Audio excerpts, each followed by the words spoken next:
Hey everybody, Hi. we're back with our continuation of the book of Luke. Of course, we've added a little bit of Matthew in there too, but mostly the Gospel of Luke. And we're going to continue the story of Jesus after he and his family escaped in a dramatic escape from Israel to Egypt and what happened after that. And that's what we're going to talk about today. So hang on, here we go.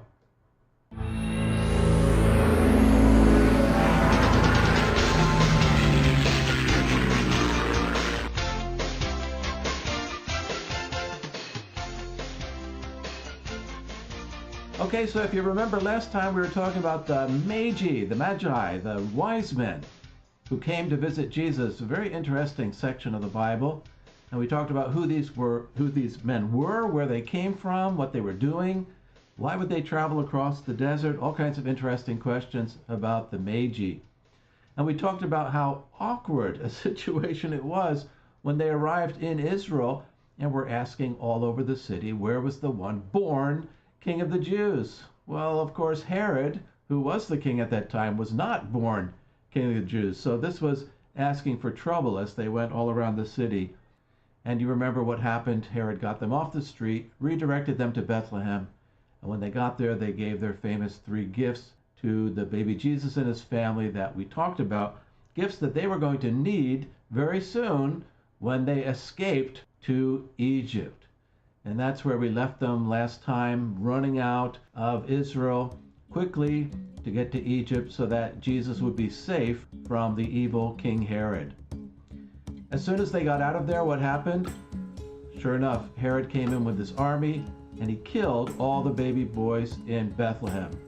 We don't know how many that would be, but it was certainly, anywhere from 6 to 15, who knows. It was a small village, but this was a terrible thing that he did. And we saw that, yes, he would really do something like that because that was his character. He had already killed some of his family members, 3 of his sons, his favorite wife. So this was the kind of evil man that Herod really was. Okay, well, we're going to continue now with the family in Egypt and see what happens next after that. So Karen, would you please start reading there in Matthew chapter 2, verse 19. Sure. Now, after Herod had died, look, an angel of the Lord appeared in a dream to Joseph in Egypt, saying, "When you get up, take the child and his mother and go to the land of Israel, for those seeking the life of the child have died." Okay, so as we said, they were most likely in Alexandria. Of course, the Bible doesn't say that, but this is where a lot of Jewish people were living in Egypt at the time. And so now we have the message that Herod had died, and an angel appears to Joseph and says, okay, you can go back to Israel now. All right, let's continue. Would you please read the next verse? Now when he got up, he took the child and his mother and went to the land of Israel. So they made the reverse trip. When exactly they made it, we don't know. Could have been anything from a couple of months to a couple of years, but it's certainly less than 6 years. But anyway, they got back, and what's the question here? Why doesn't it say his child? Yeah, he took the child and his mother. Why doesn't it say his child? Because it's recognizing that God is this child's father. Right, Joseph was not the father of this child. So it's very clear right there, and of course, also in many other places in the Bible. Okay, let's continue. But when he heard that Archelaus was reigning over Judea instead of his father Herod, he was afraid to go there. But having been instructed in a dream, he departed to the regions of Galilee. Okay, so this was the problem, Archelaus, right? So our question? Who was Archelaus? Yeah, who is this Archelaus that they obviously felt very uncomfortable with? Well, let's go back and take a look at Herod the Great's family tree. Remember, Herod the Great was the one that was king of the Jews when Jesus was born. And very soon after Jesus was born, he died. So as you can see there, around 4 BC. And his kingdom was split between 3 of his sons. They're listed there in the chart: Herod Antipas, Archelaus, and Philip the Tetrarch. And Archelaus is the one who had been given the rule over Judea and Samaria. So he got kind of the biggest piece of Herod's kingdom, or at least the most important piece of it. But this was a problem. Joseph didn't feel comfortable going back to live there. They figured for sure if his father had tried to kill Jesus, then Archelaus would try to do the same thing. So that's That's who Archelaus is, one of the sons of Herod the Great. Okay, so let's continue. And having come to Galilee, he lived in a city called Nazareth, that what was spoken by the prophets might be fulfilled, that he will be called a Nazarene. Okay, so the prophets said he would be called a Nazarene. What prophecy is that? Do you know? Is that about the branch? Right. Well, I think you've heard the teaching before, but a lot of people don't know. In fact, a lot of study Bibles seem to be puzzled by this. What verse is it that says he will be called a Nazarene? Well, actually, it's from Isaiah chapter 11, verse 1, where it says, "A shoot will come out from the stump of Jesse, and a branch, in Hebrew a netzer, from its roots will bear fruit." Now, the stump of Jesse, a stump, of course, means a tree that has been cut down, and that is what happened to the line from Jesse, who was the father of David, King David. And you remember the descendants of King David ruled as kings for a long time, up until the time of the Babylonian exile, and then that was the last king of the line of David. In fact, that was the last king over Israel for quite some time. So that represents a cut down tree, right? The line of David was ended. Well, out of that stump, the prophecy says a branch, a netzer, was going to grow from its roots. Well, how does a branch grow from its roots, from a tree's roots? Well, this is actually how olive trees propagate, or one of the ways that they propagate. If you look at the picture there, you can see in the foreground there's some little branches literally growing out of the roots of that olive tree. These olive shoots can grow into mature trees. Normally, of course, the farmer will cut them down because it tends to drain the energy from the tree and the olives won't taste as good. But let's say for some reason that tree was cut down and was no longer there, you could just let those shoots grow up and become a tree, choose the strongest one, and let it grow up to be a replacement tree. So this literally happens with olive trees. They grow branches from their roots. And of course, talking about the line of David that had been cut off, no more Davidic king. However, from those roots, a branch, a netzer, was going to grow. And that's prophetically talking about the Messiah, who would in fact come out from the line of David.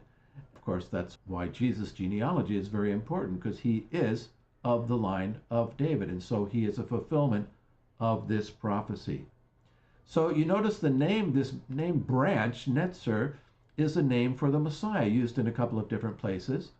And the sound of it in Hebrew, netzer, is very similar to the sound of the name of the city of Nazareth, Netzeret. Netzer, Netzeret. And of course, in Hebrew, originally, you didn't write any vowels. So if you remove the vowels from those two words, you can see that they're almost identical. So, to the Hebrew mind, of course, this establishes a very close connection between those words, and they understood this to be a prophecy that the Messiah would live in Nazareth. And of course, that's what happened with Jesus. So let's continue in the next verse. Now the child was growing and becoming strong, being filled with wisdom, and the grace of God was on him. Okay, so this is when Jesus is a child. He's living here in Nazareth. I think we pointed out before that the area of the village in Jesus' day was just the area around that big fancy church you see in the center of the photo. Today, Nazareth is much larger, but back in those days, just a small village in the area of that church, up on top of the hill, overlooking the Jezreel Valley in the distance, which you can just barely see if you look at the most distant parts of that picture. So this is talking about now his childhood there in Nazareth, in fulfillment of that prophecy. Okay? And his parents used to go every year to Jerusalem for the feast of Passover. Okay, good. So this was a common practice. People would go up to the holy city for especially the three great pilgrim festivals, as they're called, because these are the festivals for which God had said in the law of Moses that all the men were supposed to go up to the Lord, the place that the Lord had chosen for these three festivals. And Karen, do you know what were those three great pilgrim festivals? Pentecost, Tabernacles, and Passover. And Passover, right? So Passover in the springtime, Pentecost 50 days later, and then in the fall, the Feast of Tabernacles. These were the three great pilgrim festivals. And Jesus' parents were apparently pretty, religious people. They would go every year. I've read some scholars talking about how in the time of Jesus it was not common for everyone to go up every year. And somebody who did go up every year, this was somebody who was very especially attached to the religion of the God of Israel. And so this tells us something about his parents. They were very religious people. Okay, good. Let's continue. We had a follow-up question. Why did they take such a long route? Yeah, as you can see on the map there, going from Nazareth, they would go down, deep down, into the Jordan River Valley, which at that time was known as the Arava, and follow along the eastern side of the Jordan River. You see that squiggly line? That's the Jordan River. And then when they got down near Jericho, they would cross back across the Jordan River, climb up the mountain until you got to the top of the mountain, and there was Jerusalem. So that seems like a pretty roundabout way. It takes them right through some pretty deep desert, especially down there near the Dead Sea. Why do you think they would take this kind of roundabout route to get there? Why didn't they just go straight south from Nazareth? Were they avoiding Samaria? Oh, yeah, you got it right there, Samaria, right? They didn't go there. Why? Why didn't they go to Samaria? Well, because the Jewish people had a pretty rocky relationship with the Samaritans, just like the Jewish people have a difficult relationship with the Palestinians, many of whom live in the same area that the Samaritans used to live in, part of the area that's known as the West Bank in Israel, and of course is the focus of all kinds of difficulties and disturbances through the whole time that Israel's been back in the land. And so it's a very similar relationship. Sometimes they can be friendly to each other, but then something happens and suddenly they're enemies again, and sort of a back and forth relationship like that. Okay, let's continue with the next verse. And when he was 12 years old, they went up according to the custom of the feast.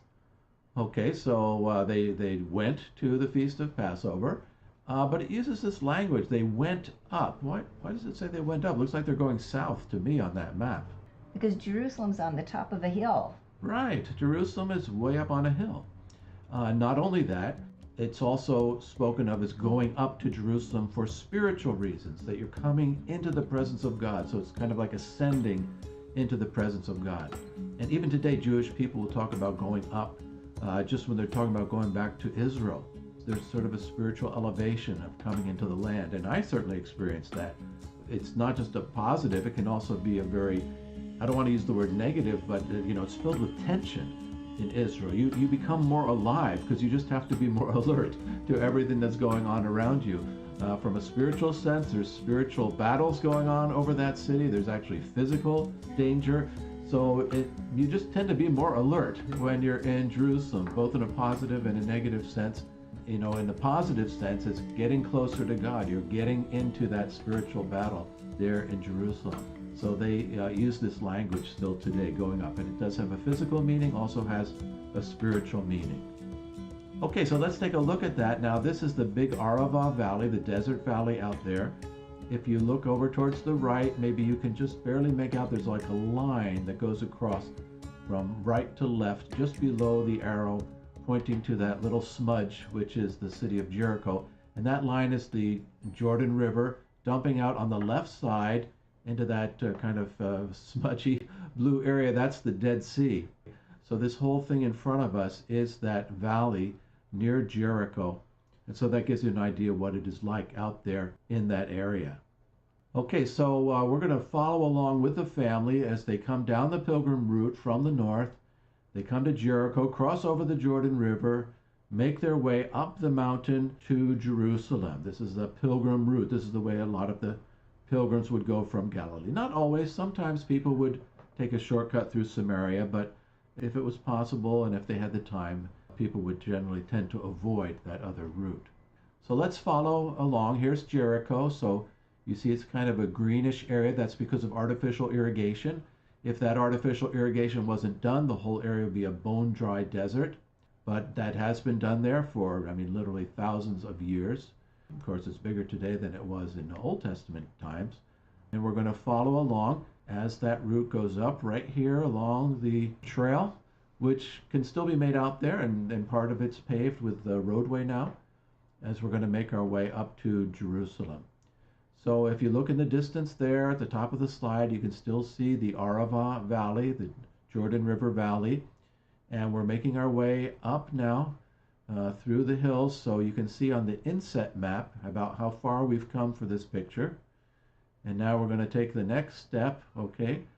And when you get to this point would be when the pilgrims had their first view of Jerusalem. So up there on the top, you can just barely make out 3 towers sticking up at the top of the mountain. Those 3 towers mark out the Mount of Olives. And if you just keep going over the Mount of Olives, then you're immediately into Jerusalem. So when the pilgrims come to this point, of course, they would be very excited. It means they're nearing the destination of their journey, which would have taken, depending on where they came from Galilee, at least 3 days, 3-4 days to walk all the way there. And along the way, the pilgrims would be singing the Psalms of Ascent, which is Psalms 120 to 134 along the way. And they'd be carrying offerings many times and all excited about what was going to happen for the festival, which was, of course, a week-long festival. So it was a nice long vacation to go up to Jerusalem for Passover. Okay, so now we're continuing. You can see on the inset map, we made a little bit closer to Jerusalem.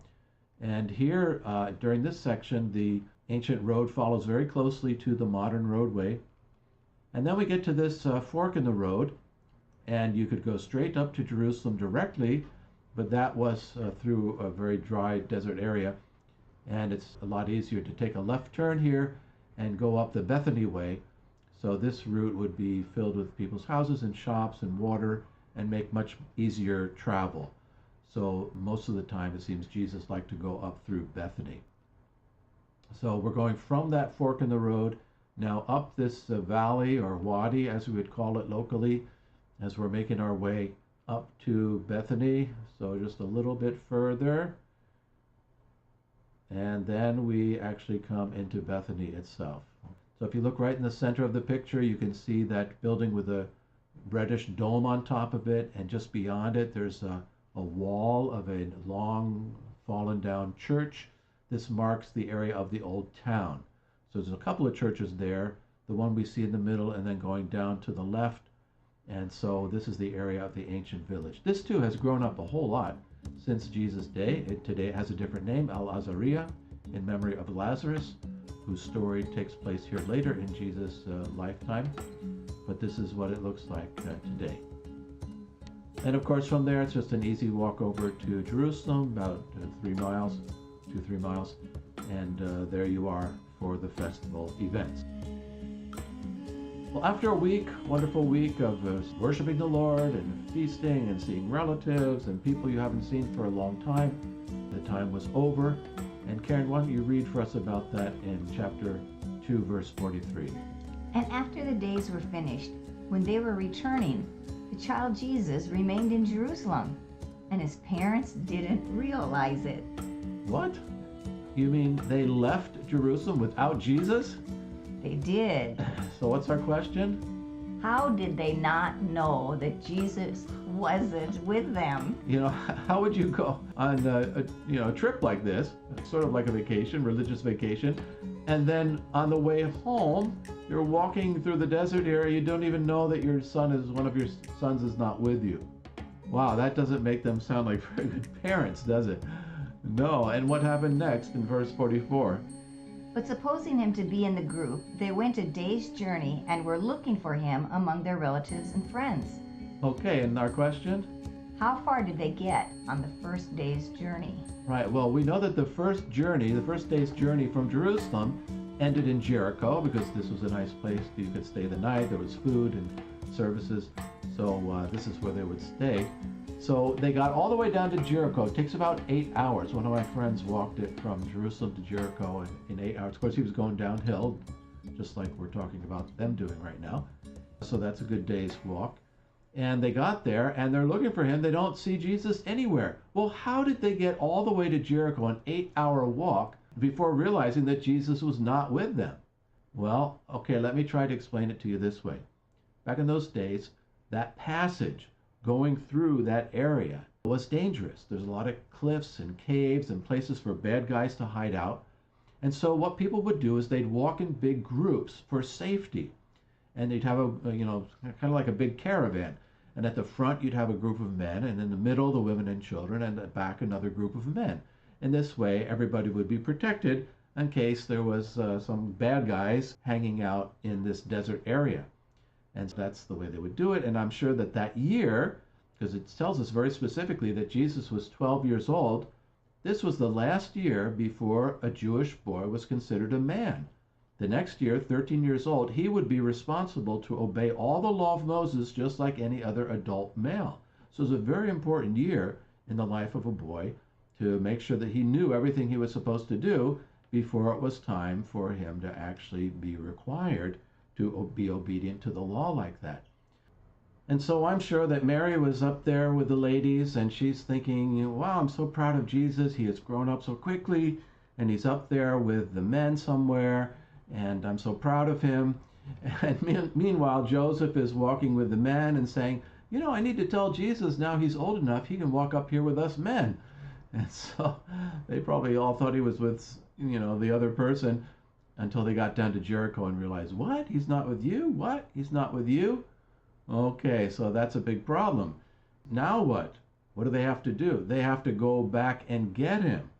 And that's a whole different story when they had to do it by themselves without their friends. So what does it say in verse 45, Karen? And when they didn't find him, they returned to Jerusalem looking for him. Yeah, they had to go all the way back up that hill through the dangerous desert in the heat without any friends to talk with, without any crowd of pilgrims with them, and look for Jesus. So as the question there says, where did this mean they had to go? This meant they had to go through that desert alone, just their small family. Okay, next verse. And it was after 3 days that they found him in the temple, sitting among the teachers, both listening to them and asking them questions. And our question here? Who asked the questions? Now, we read this and we see that he was asking questions, and we think, oh, well, he's sitting there among the teachers, you know, little kid, and he has a lot of questions about things, and he's just asking them questions. That's not exactly the way that it worked. In those days, the teachers liked to teach by asking questions. And this is a method of instruction that in the West we're more familiar under the name the Socratic method. It's this method that Socrates used. He asked questions to pique the interest of his students and also to point out the areas where they lacked understanding. And so in that culture at that time, it was actually the teacher who would ask the questions. So for Jesus to be asking the questions, this was something really quite unusual for a 12-year-old boy to be doing with the teachers of the law. You know, these were the official people in the whole country who knew the law of Moses better than anyone else. And it was a custom that used to be practiced at that time that the leaders would sit on the terrace of the temple. Now, if you look at this picture, you can see the walls in front of us of the inner courts of the temple, with the sanctuary of the temple sticking out there in the upper left corner above the walls. And this inner court, sort of a temple within the larger temple court, which is walled off by a little wall. You can see the stone wall there in the bottom left-hand corner. This was restricted to Jewish people. Gentiles could come into the outer courts, but not into the inner courts. And if you see right there inside the wall, there's a set of steps that go up, and then there's a little flat area, terrace, that runs around the inner courts.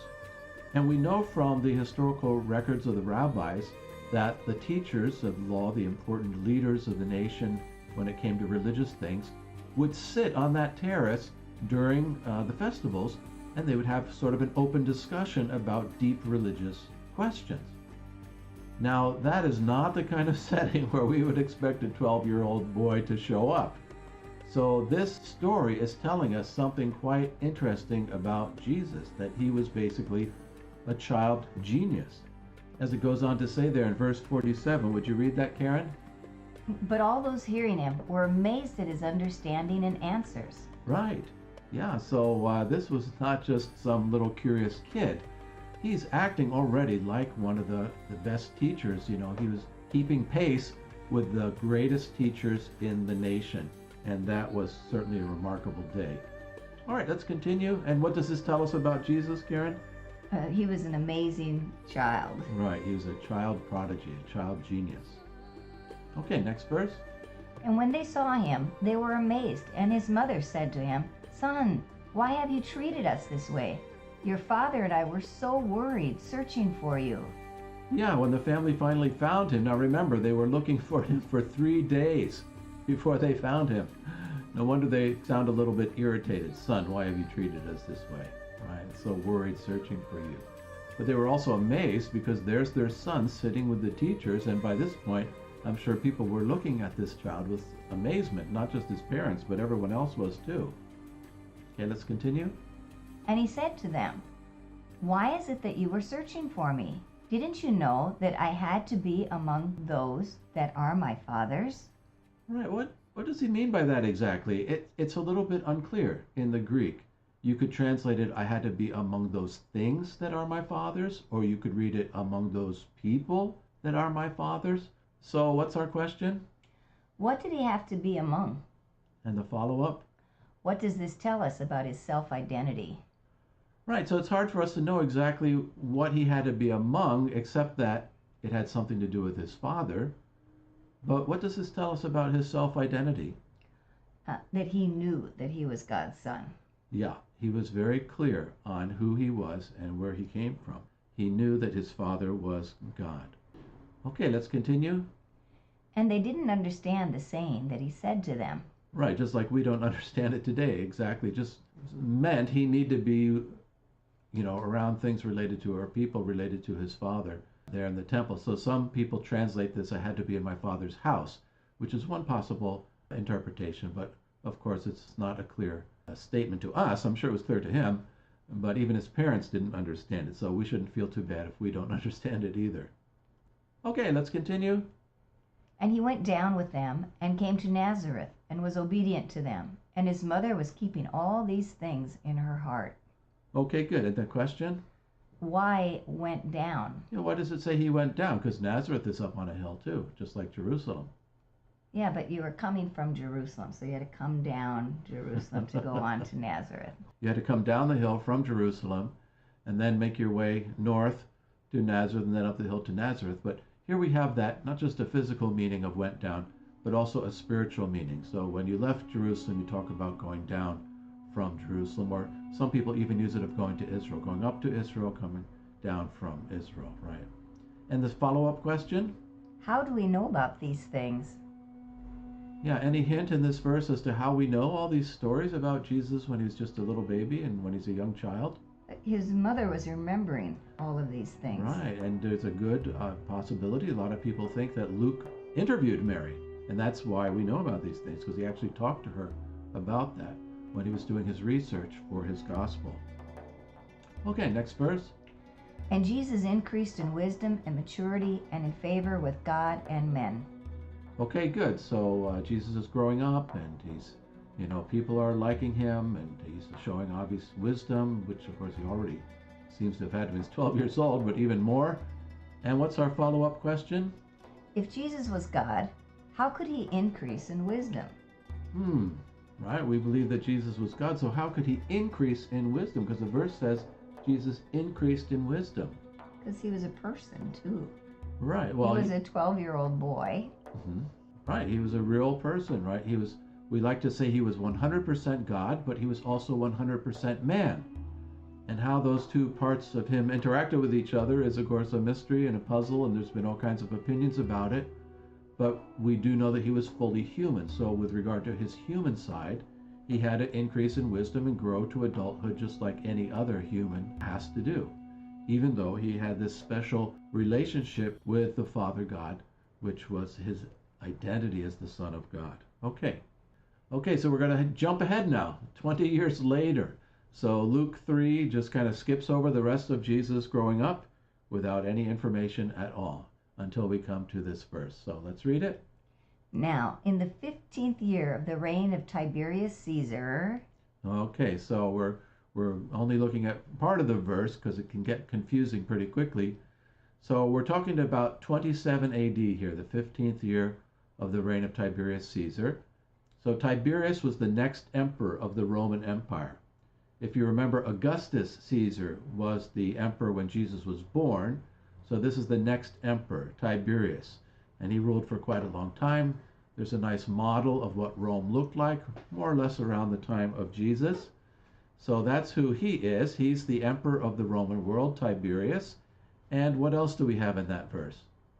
Pontius Pilate being governor of Judea, and Herod being tetrarch of the Galilee, but Philip his brother being tetrarch of Iturea, and of the region of Trachonitis, and Lysanias being tetrarch of Abilene. All right, so we got a big breakdown here of who was ruling in the area. And of course, we're going to be mostly focused on areas that had once been part of Herod the Great's kingdom. But remember, he died when Jesus was still, a baby. And his kingdom was divided into 3 parts. So Archelaus, remember the bad son, he had been given rule over Judea and Samaria. So in our map, that's the kind of light orange area that you see in the bottom left corner of the map. His other son, Herod Antipas, had been given Galilee and Perea, so those are the 2 purple sections that you see on the map. And then Philip, the tetrarch, he had been given the area of Iturea, which is kind of brownish color. You see it up towards the top, as well as those other brownish areas up there, Gaulonitis, Patinea, and a couple of others. And at the very top, you can see that Abilene in the green upper right corner of the map.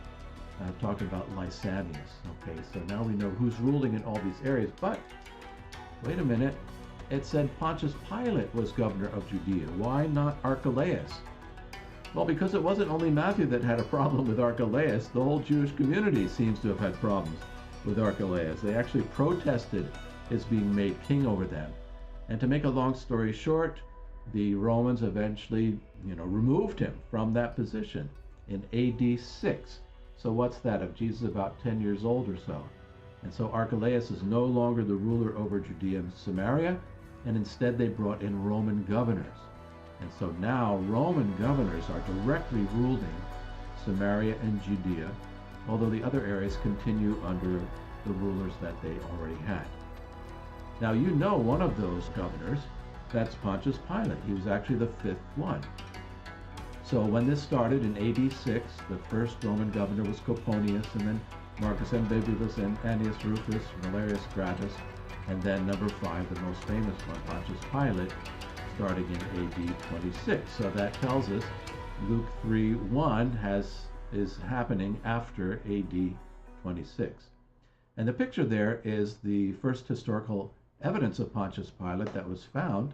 It was a stone in the city of Caesarea on the sea, where he had set up a Tiberium. If you can read that first line, it's really pretty easy to read. Tiberium, that just means a temple dedicated to the Emperor Tiberius, or literally to the genius of Tiberius. And then the next line under that, you can see the Ius, and then Pilatus. So that we're missing the first part of his name, Pontius, and then Pilatus is clearly there. So it was dedicated by Pontius Pilate to Tiberius. And of course he was a Roman, and this would be the kind of thing that a governor would do to show his respect for and obedience to the emperor.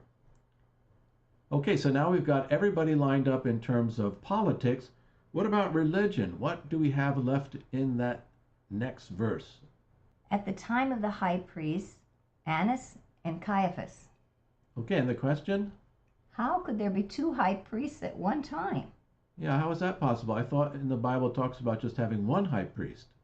Well, this was, of course, because they continued to call a retired high priest the high priest, just like an American president, if he's no longer the president, he's still addressed as President so-and-so, even though he's a former president. So they did the same thing with their high priests. And Annas had been the high priest earlier and was not anymore. His son-in-law Caiaphas was the high priest. But Annas continued to be remarkably important. He had 5 sons, or 4 sons, I think it was, 4 or 5 sons who ruled as high priests, and then his son-in-law Caiaphas also ruled as high priest. So he controlled a high priestly dynasty, basically, controlling this area for many, many years. And so he was still very important, even though he was not technically any longer the high priest. Okay, good. Let's continue now, the final part of Luke chapter 3, verse 2. The word of God came on John, the son of Zechariah, in the desert. Okay, and I translated that literally from the Greek.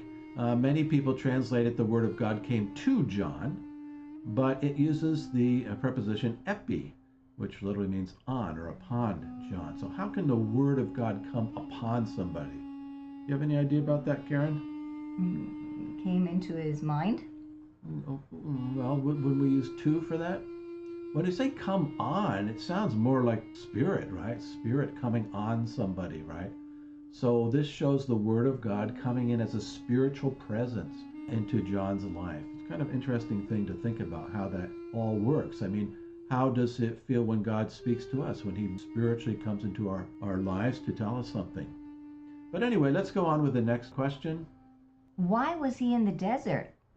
Yeah, so why is John way out there in the desert? You know, that doesn't look like a very friendly place to live. Well, we've got a review here, don't we? And that's going back to Luke chapter 1, verse 80. Karen, you want to read that? Now the child was growing and becoming strong in spirit, and he was in the deserts until the day of his public appearance to Israel. Right, so he was even as a child in the desert. Now, why would that be? Well, if you remember, when John the Baptist was born, his parents were quite old. And so it's likely that they had passed on pretty early in his life. And so he was most likely left as an orphan. And that could help explain why he would be out in the deserts, because there were groups of people, sort of like monks, but of course Jewish, not Christian, living out in the desert. The most famous of these communities was at Qumran. And you can see the picture of Qumran in the bottom left-hand corner. They're famous for their connection with the Dead Sea Scrolls. And this community would take in orphan children and raise them in the ways of their sect. And so some people think perhaps John the Baptist was raised here. There are some similarities between his message and the message of the Qumran people. There's also some differences, though. And there were also many other groups out in the desert for religious reasons. The boy could not be out there by himself. So somewhere out there, John actually grew up. And then finally, when he got old enough, he appeared and began his own ministry, which is what we're reading about right now. So what's the verse say? And he came into all the region of the Jordan, proclaiming a baptism of repentance for forgiveness of sins. Right, so this is when he first emerges as an independent personality. He's a preacher, prophetic message, going all up and down the Jordan River Valley area.